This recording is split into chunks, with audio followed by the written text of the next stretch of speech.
like Meijer's, we got the organic vegetables. And here's the regular bok choy, and then here's the baby bok choy. It's much easier to cook with.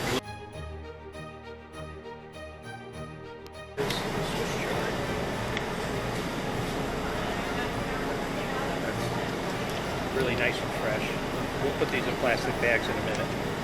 And then here's the red kale. Nice and fresh. It looks really nice. And then this one I do like. Lancinado kale. They cook up very well. They cook up nice and tender. Have a distinct flavor. Here's the green kale, your standard kale.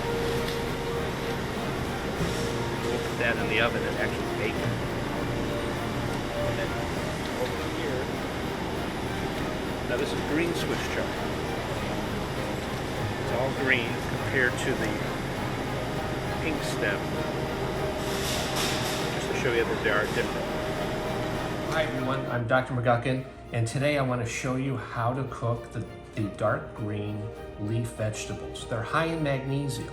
Magnesium is important for bone density. Calcium will stay in the bones as long as there's adequate magnesium, and we need magnesium sources in our diet.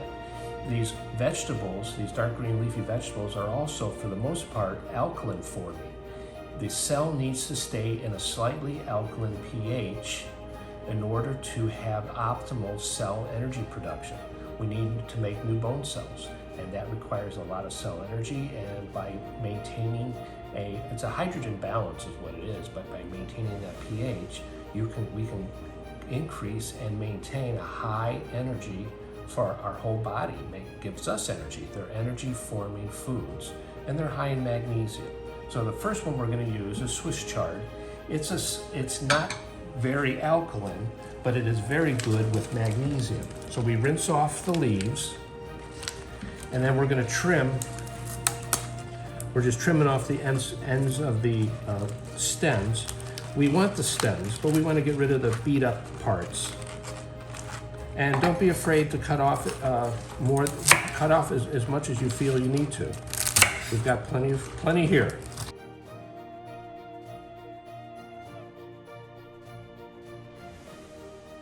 The Swiss chard cooked the same way I would cook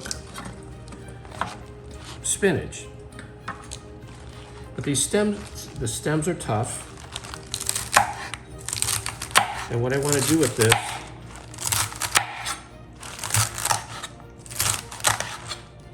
is cook the stems first.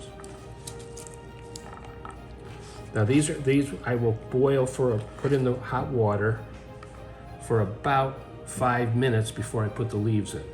That way they can soften, but it'll cook together. So while that's cooking, I'm going to continue to cut up the leaves. So now I've got this, and while those stems are cooking down, we'll keep this aside till that's ready.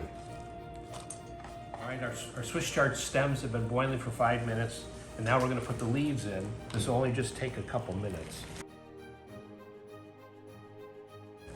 All right, so we cook this until the leaves get soft. It's firmer than spinach, so it takes a few more minutes. You just have to keep an eye on it. You can see them get softer, and then we know we're good. All right, then we'll put this in a bowl. Now, this is one of my favorites. I really do like Swiss chard.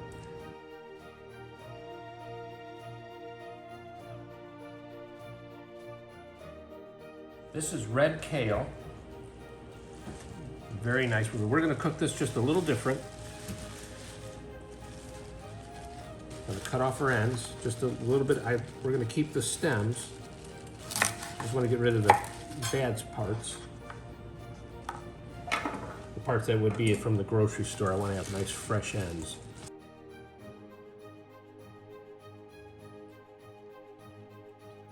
So we can cook the stems first and soften them, and then we'll cook the leaves.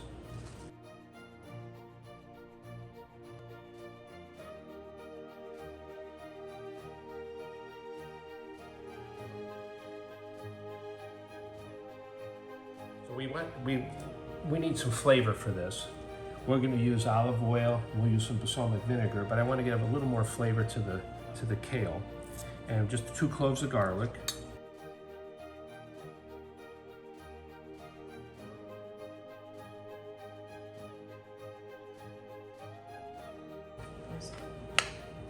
We want an extra virgin olive oil.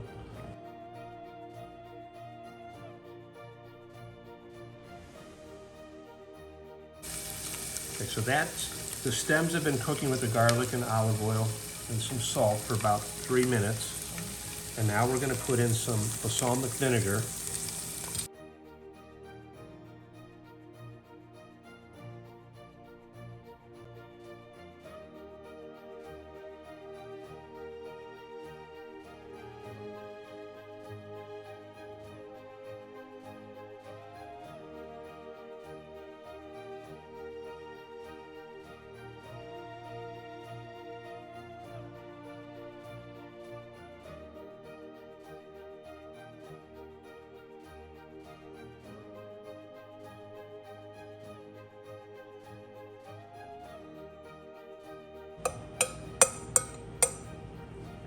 There you go, the red kale.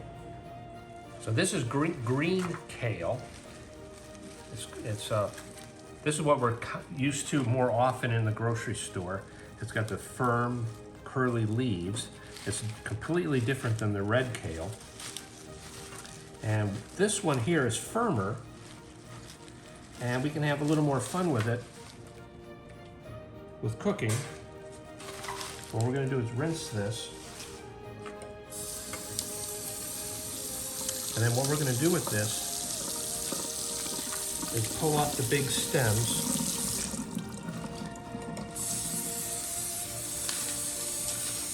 Well, we're going to bake this and turn this into kale chips.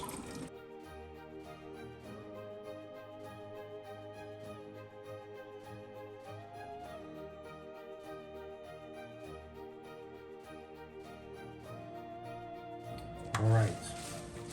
So now what we're going to do is coat this with olive oil and some salt, and then we'll bake it.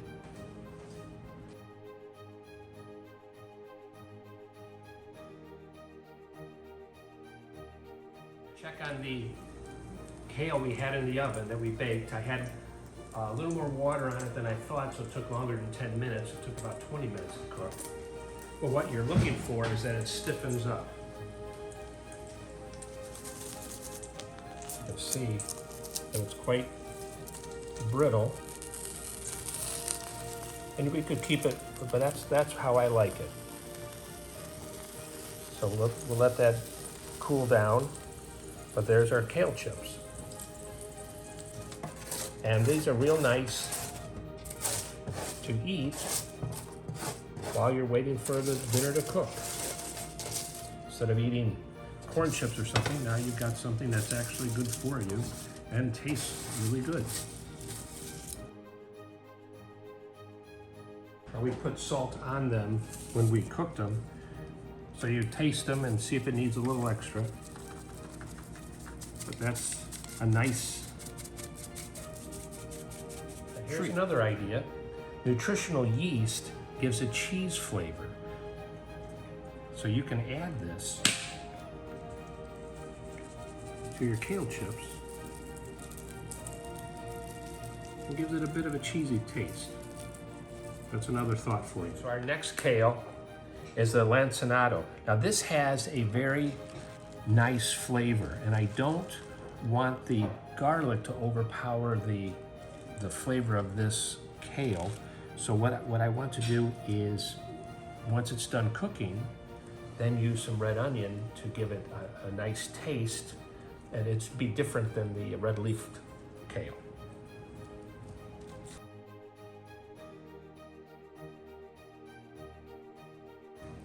And these stems are not real tough, but I do want to cook them a little bit in advance.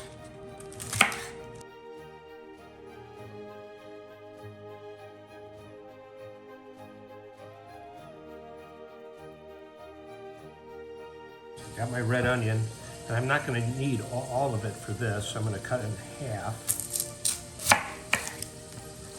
and save half of that. Now, in addition to the flavor of the red onion, what we're after also with this is sulfur.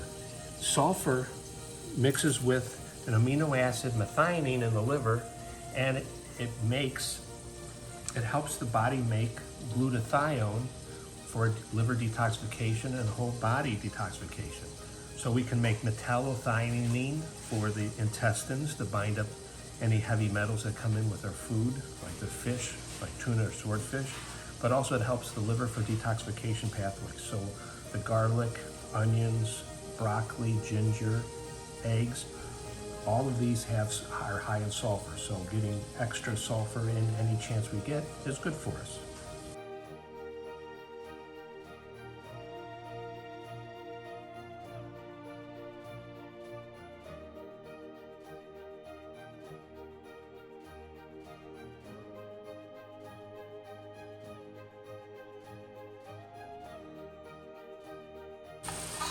It's got a beautiful color. You can see that bright, strong green that came out with the cooking.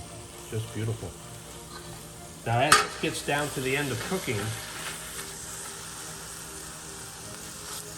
then I'll throw in the red onions right at the last minute.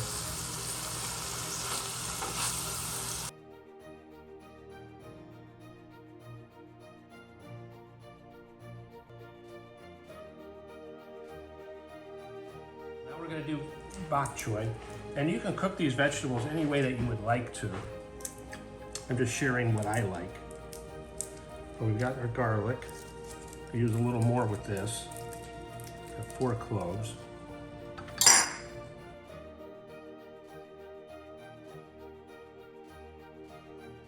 Okay. Set that aside.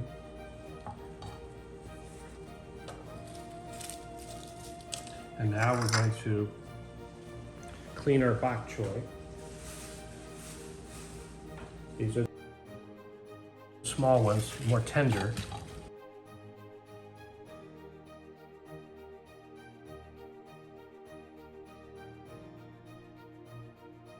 Garlic in the pan with some avocado oil.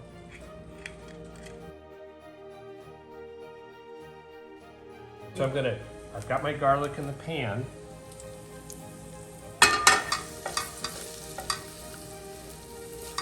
And I want to get the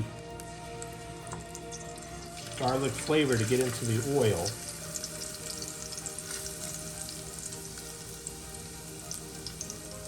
So it'll take about 3 minutes, and then we'll put in our bok choy.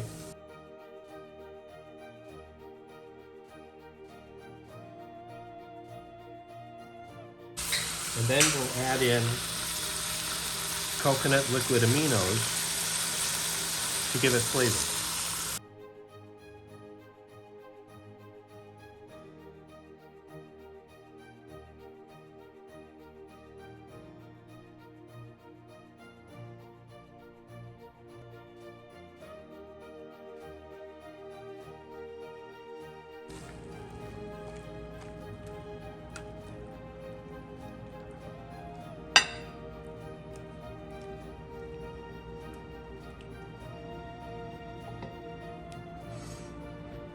So here's all of our food. This is the Swiss chard. It's very sweet. It's a very nice sweet flavor. It'll go with anything that you have for dinner. It'll work just fine. This is the red kale. It's a little more medium bitter. It would like a meat of some type. It would go good with meat. It's the alkaline, mild bitter food would go real good with a meat of any type that you like. Here is the other kale, and it has a wonderful taste, and it's much more mild. I would say a chicken or a duck, turkey, but it has a very nice taste to it, very mild bitter taste. The bok choy has a very mild taste, and it would go best with shrimp. Reminds me of shrimp or scallops, fish, of anything. An excellent snack that just tastes good while you're cooking. Thanks for watching. Enjoy. Give it a try.